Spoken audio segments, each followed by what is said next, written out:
جناب آئیے شروع کرتے ہیں ناظرین، پہلا سیگمنٹ جس کا نام ہے علم نور ہے۔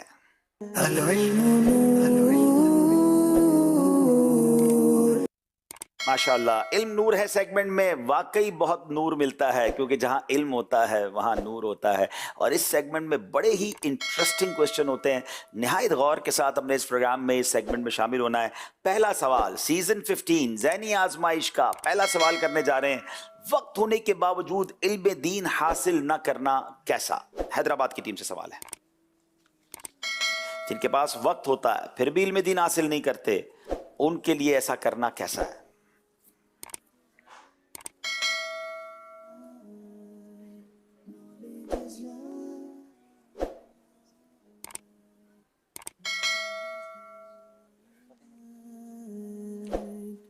وقت ہونے کے باوجود علم دین حاصل نہ کرنا بڑی بدبختی کی علامت ہے کہ رسول اکرم صلی اللہ تعالی وسلم نے فرمایا قیامت کے دن سب سے زیادہ حسرت اس شخص کو ہوگی کہ جسے علم حاصل کرنے کا موقع ملا اور اس نے علم حاصل نہ کیا، اور جس شخص نے اس کو بھی حسرت سب سے زیادہ ہوگی کہ جس شخص نے علم تو حاصل کیا اور اس کے علم سے لوگوں نے تو نفع اٹھایا لیکن اس نے خود نے نفع نہ اٹھایا۔ جی جناب، نبی پاک علیہ الصلوۃ والسلام کی یہ حدیث بہت کچھ ہمیں سکھا رہی ہے۔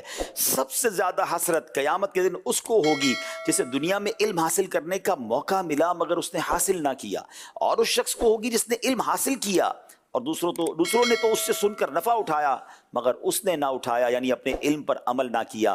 اللہ مجھے اور آپ کو علم دین حاصل کرنا بھی نصیب فرمائے، اس علم پر عمل کرنا بھی نصیب فرمائے۔ جواب بالکل درست دے دیا ہے، سبحان اللہ جناب۔ پہلے 2 نمبر سیزن 15 کے حیدرآباد کی ٹیم نے حاصل کیے۔ اب باری خانقاہ شریف کی ہے۔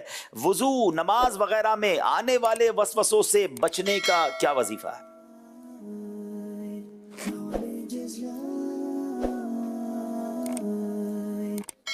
بہت سارے لوگوں کو نماز میں وضو میں وسوسے آتے ہیں، یہ بہت خوبصورت وظیفہ آپ کو ملنے جا رہا ہے، ذرا غور سے سنیے گا۔ بسم اللہ الرحمن الرحیم۔ بسم اللہ شریف پڑھنا، سورۃ الناس کی تلاوت کرنا، اللہ تبارک و تعالیٰ کی طرف رجوع کرنا، اور لا حول ولا قوۃ الا باللہ العلی العظیم پڑھنا، هو الاول والآخر والظاہر والباطن وغیرہ پڑھنا، یہ وظائف ہیں۔ جی 6 وظائف ہیں جس میں سے 4 آپ نے درست دیے، آپ کا جواب ہم درست مان لیتے ہیں، لیکن میں ناظرین کی تسلی کے لیے مزید دہرا دیتا ہوں کہ وہ 6 طریقے کیا ہیں۔ اللہ کی طرف رجوع کرے، اعوذ باللہ من الشیطان الرجیم پڑھے، لا حول ولا قوۃ الا باللہ پڑھے، آمنت باللہ ورسولہ کہے، سورہ ناس قل اعوذ برب الناس یہ پوری سورت کی تلاوت کر لے، یا پھر هو الاول والآخر والظاہر والباطن وهو بكل شیء علیم کہے، اس سے فوراً وسوسہ دور ہو جاتا ہے۔ انشاءاللہ اس پر عمل کریں گے۔ جواب درست دے دیا ہے۔ بتائیے کیا کدو شریف کھانا سنت ہے، اور کیا اس کا ذکر قرآن پاک میں بھی ہے؟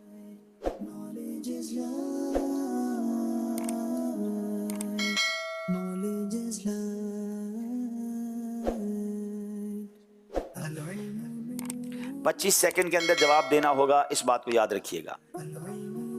جی ہاں، کدو شریف کھانا سنت ہے۔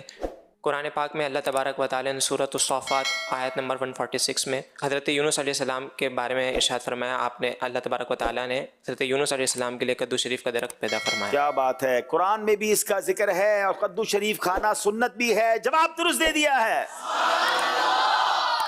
بتائیے جنوں کی تعداد مسلمانوں سے کتنی زیادہ ہے؟ جنات کی تعداد مسلمانوں سے کتنی زیادہ ہے؟ ایک روایت کے مطابق انسانوں سے کتنی زیادہ ہے؟ جی ایک روایت کے مطابق جنات کی تعداد انسانوں کی تعداد سے 9 گنا زیادہ ہے۔ 9 ٹائم زیادہ ہے، یعنی بتایا جاتا ہے کہ 10 اگر افراد ہیں تو ان میں سے 1 انسان ہوتا ہے تو 9 جنات ہوتے ہیں، یعنی تعداد کے لحاظ سے۔ ایسا نہیں کہ آپ 10 میں سے یا 9 جنات بیٹھیں، تعداد سمجھانے کے لیے کہہ رہا ہوں کہ 1 انسان کے مقابلے میں 9 جنات ہوتے ہیں۔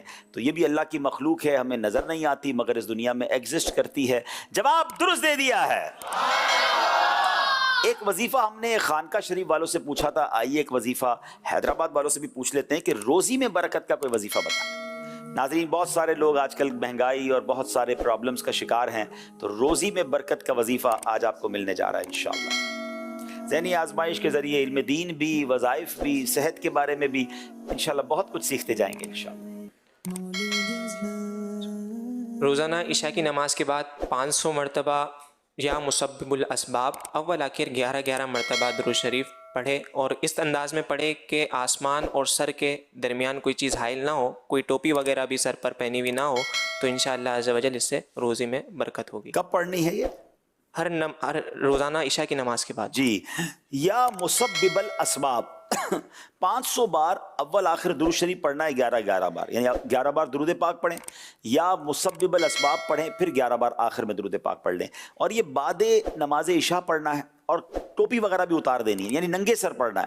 آسمان بھی کھلا ہو، یعنی آپ چھت پہ چلے جائیں، ایسی جگہ ہو کہ اوپر آسمان ہو، بیچ میں کوئی دیوار یا چھت وغیرہ نہ ہو، تو انشاءاللہ ہر روز عشاء کے بعد اس وظیفے کو مسلسل کرنے سے اللہ پاک نے چاہا تو روزی کھل جائے گی۔ اللہ تمام مسلمانوں کے رزق حلال میں برکت عطا فرمائے۔ جواب درست دے دیا ہے۔ عمرہ کرنے کے بعد حلق کروانا کیسا ہے؟ خانقاہ شریف والوں سے سوال ہے۔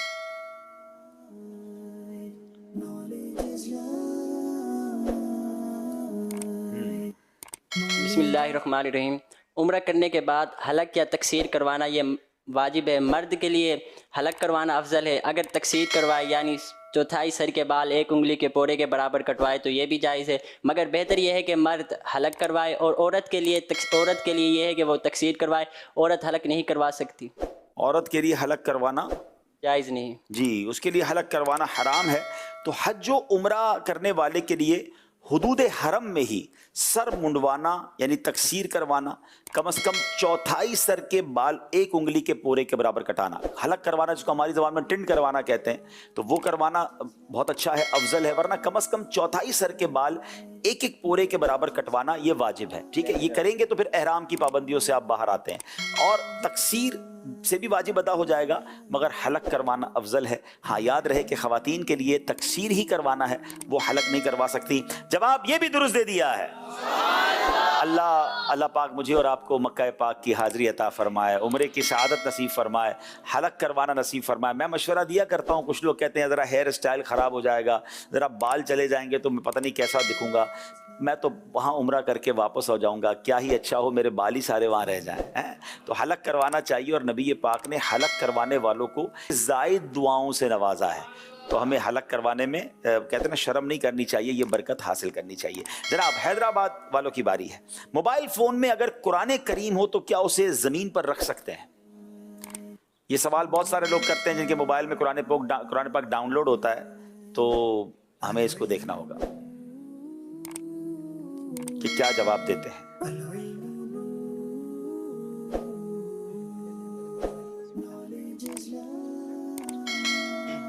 موبائل فون میں قرآن کریم کی فائل انسٹال ہے یا اپلیکیشن انسٹال ہے اور اسکرین پر نظر نہیں آ رہی ہے، تو اب اسے نیچے رکھنے میں کوئی حرج نہیں۔ اگر ایسا دیکھا جائے تو پھر تو حافظ قرآن جو ہے اس کے سینے میں بھی کہتے ہیں کہ قرآن پاک ہے، اور عوام میں بھی یہ بات مشہور ہے، تو اسے بھی زمین پہ نہیں بٹھانا چاہیے۔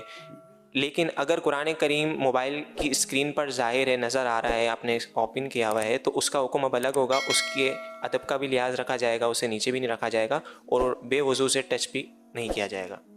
کیا خوبصورت مثال کے ذریعے سمجھایا گیا کہ پھر تو حافظ قرآن کو بھی زمین پہ نہیں بٹھانا چاہیے کیونکہ اس کے سینے میں قرآن ہے۔